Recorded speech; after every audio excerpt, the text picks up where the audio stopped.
Вы смотрите программу интервью на 24 ГЗ, и с вами я, Жанна Хусаинова. Сегодня у нас в гостях в нашей выездной студии особенный гость. Мы поговорим с министром иностранных дел Финляндии Элиной Valtonen, и также она является действующим председателем ОБСЕ.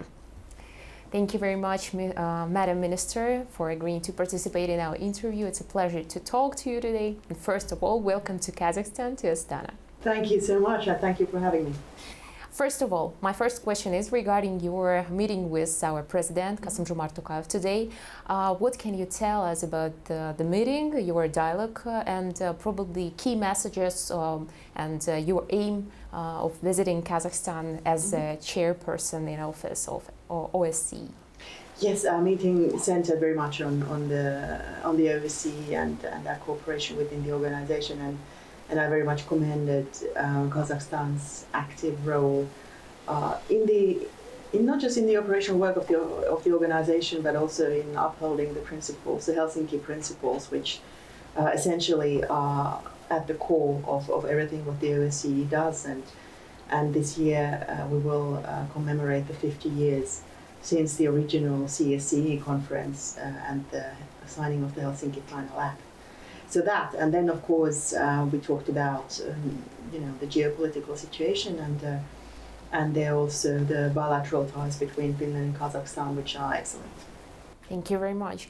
And my next question is regarding the geopolitical situation and Kazakhstan's role in the Central Asia. How do you assess Kazakhstan's role within the OSCE and in Central, being one of the hubs in Central Asia? We value very much Kazakhstan's regional role, but also increasingly global role in bringing stability and, of course, prosperity to peoples. And I guess what the OSCE is about especially, well, in countries who have had a past of not living in liberties, to empowering people, independent of the people's background, of sexual orientation, of religious orientation, to have full participation in the society.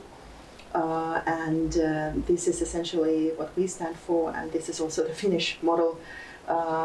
Finland was the first country in the world to introduce also the women's right to vote, for instance, in parliamentary elections.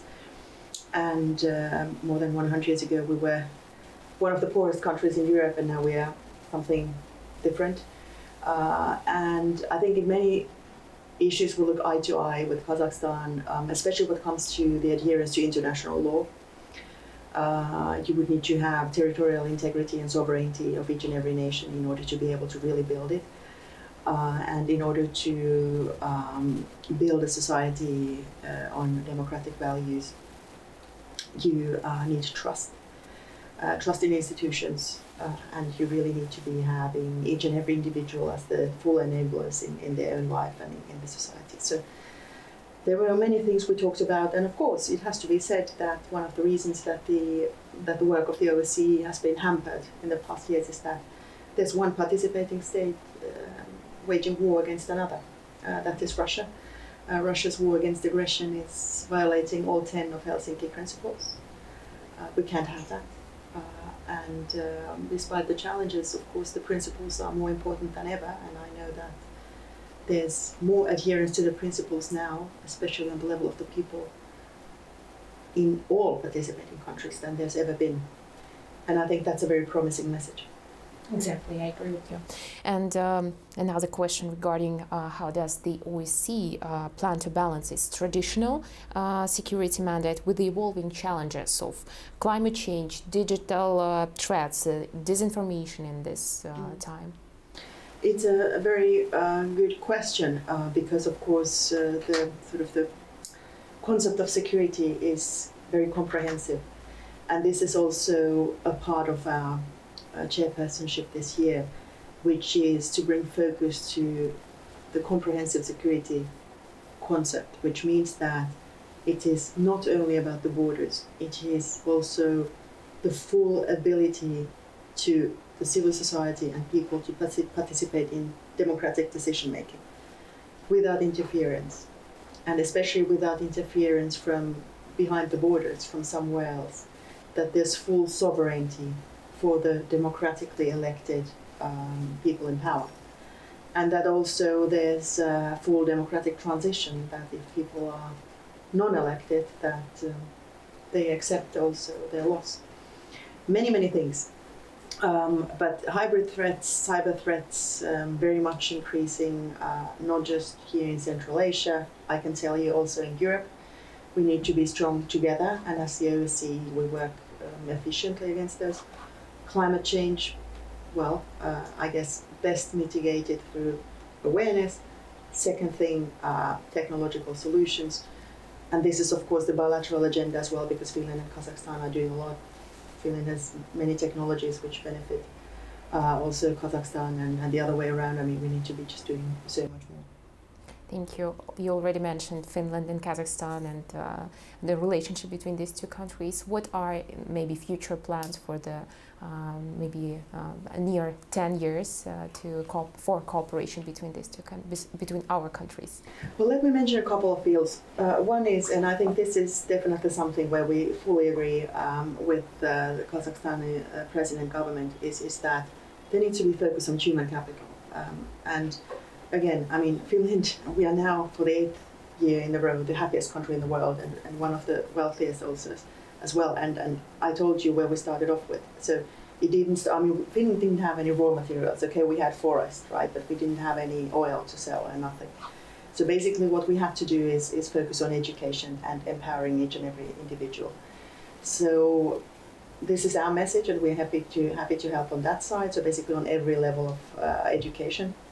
Of course, also digital applications in this regard, which enables you to participate in some sort of training, even if you're working or even if you live remotely.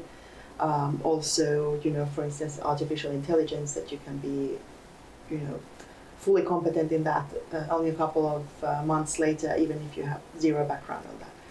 That's for one. So second thing, I guess, infrastructure, energy, water management, but also secure networking.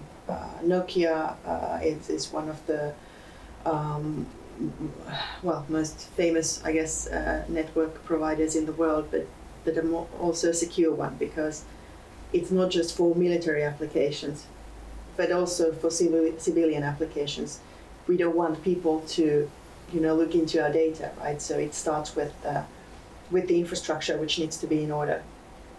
Thank you very much. And my probably last question, because we are very limited in time, regarding you being the chairperson of OSCE, right, as one of the women leading also foreign ministries as an international organization this year.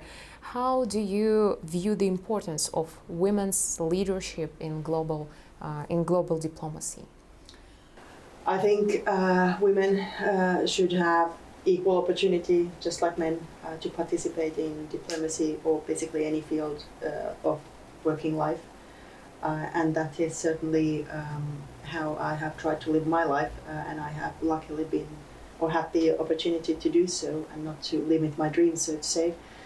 Even though my older brother sometimes tried to limit my dreams, but then he understood that we are stronger together.